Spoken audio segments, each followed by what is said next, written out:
సత్కరించవలసిందిగా కోరుతున్నాం. మనకు ఎన్ని ఓట్లు అయితే వచ్చాయో గీతా మేడం గారు కూడా అన్ని ఓట్లే వస్తేనే మనం ఆవిడకి మన కృతజ్ఞతలుగా ఉంటూ మన సమస్యను తీరుస్తారని మీ అందరికీ పేరు పేరున అభినందనలు తెలియజేస్తున్నాం. ధన్యవాదాలు తెలుపుతూ ఈరోజు మొట్టమొదటి పర్యటన మన పార్లమెంటు ఎంపీ మనందరం కూడా ఆశీర్వదించి మేడం గారిని మన మండలంలో బాగా ఓటింగ్ శాతం పెంచాలని చెప్పేసి బాబు గారు కూడా వేదిక మీదకి సాదరంగా ఆహ్వానిస్తున్నాం. ప్రధాన కార్యదర్శి మణిపూర్ అప్పలాడి గారిని కూడా వేదిక మీదకి సాదరంగా ఆహ్వానిస్తున్నాం. ఎందుకంటే వారికి ఇబ్బందులు పాలు కాకూడదు. మనందరికీ సంతోషమే కదా.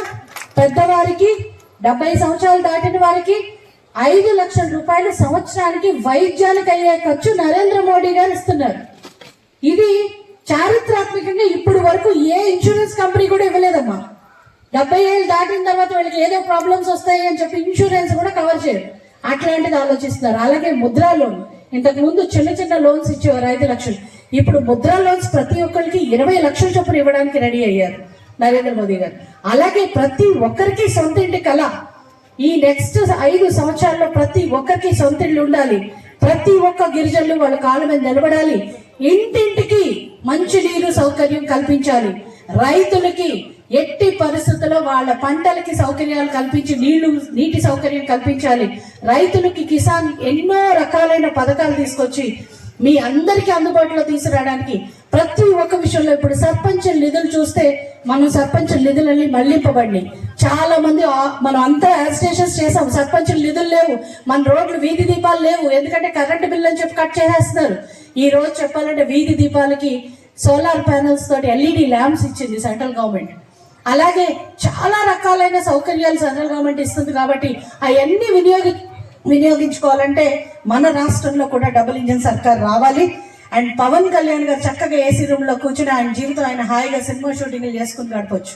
కానీ అలా కాకుండా బయటకు వచ్చి ఎండనక వాననక కష్టపడుతూ అందరి కోసం, ప్రజల కోసం, మన భావి భారత ఆంధ్రుల కోసం, మన పిల్లలు తరతరాల నెక్స్ట్ భవిష్యత్తు తరాల కోసం ఎంత ఇబ్బంది పడుతున్నారో, ఉపాధి లేక ఈరోజు యువకులు ఎంతమంది రోడ్ల మీద ఉన్నారో మనం చూస్తాం.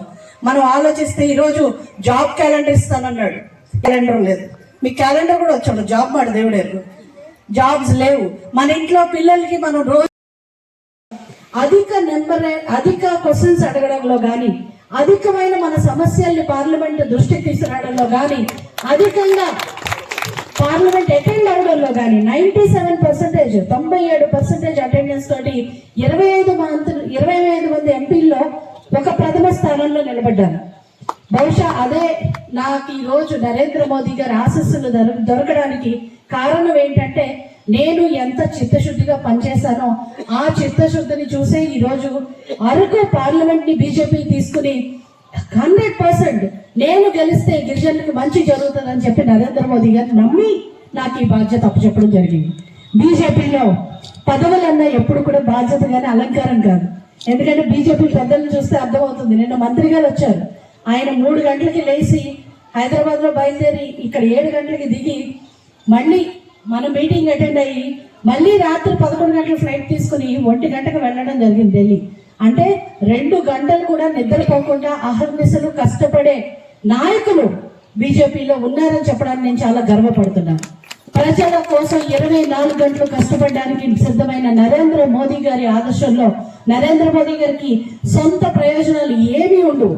ఆయనకున్నది ఓన్లీ దేశం. ఈ రోజు మన దేశాన్ని, భారతదేశాన్ని విశ్వ గురువుల అంటే ప్రపంచ వ్యాప్తంగా ఇక్కడ చాలా మంది పిల్లలు కూడా బయట చదువుకుంటున్న వాళ్ళు ఉన్నారు. వాళ్ళందరూ చాలా గర్వంగా మేము భారతదేశానికి చెందిన వాళ్ళు అని చెప్పుకోగలుగుతున్నారంటే అది మన నరేంద్ర మోదీ గారి ఘనత అని చెప్పి మీ అందరికీ తెలియజేస్తున్నాను. అలాగే ఈ రోజు రాష్ట్రంలో ఉన్న పరిస్థితి 20 సంవత్సరాలు వెనక్కి వెళ్ళిపోయింది. ఒక చంద్రబాబు నాయుడు గారు ఏదైతే ఒక మంచి అద్భుతమైన రాజధాని కట్టాలనుకున్నారో 3 ముక్కల ఆట చేసి ఈరోజు రాజధాని లేని రాష్ట్రంగా మన ఆంధ్రప్రదేశ్ మిగిలిపోయింది. అంటే తలకాయ లేని మొండల్లాగా వచ్చింది ఇప్పుడు రాష్ట్రం. ఏది మన రాష్ట్ర రాజధాని అని అడిగితే సమాధానం చెప్పడానికి పిల్లలకు కూడా ఏం రాయాలో తెలియని పరిస్థితి ఈరోజు, అంత అధ్వానమైన పరిస్థితిలో. రెండోది, రాష్ట్రాన్ని అప్పులు కుప్పగా మార్చారు. చాలా మంది అనుకుంటారు అప్పులు కుప్పగా ఆయన రాష్ట్రాన్ని మారిస్తే మాకేం పోయిందని. కానీ ఈరోజు రాష్ట్రం చేసే ప్రతి అప్పు కూడా మనమే తీర్చాలి. అంటే మన దగ్గర పన్నుల రూపంలో వసూలు చేసిన దాన్ని రాష్ట్రం అప్పు తీరుస్తుంది.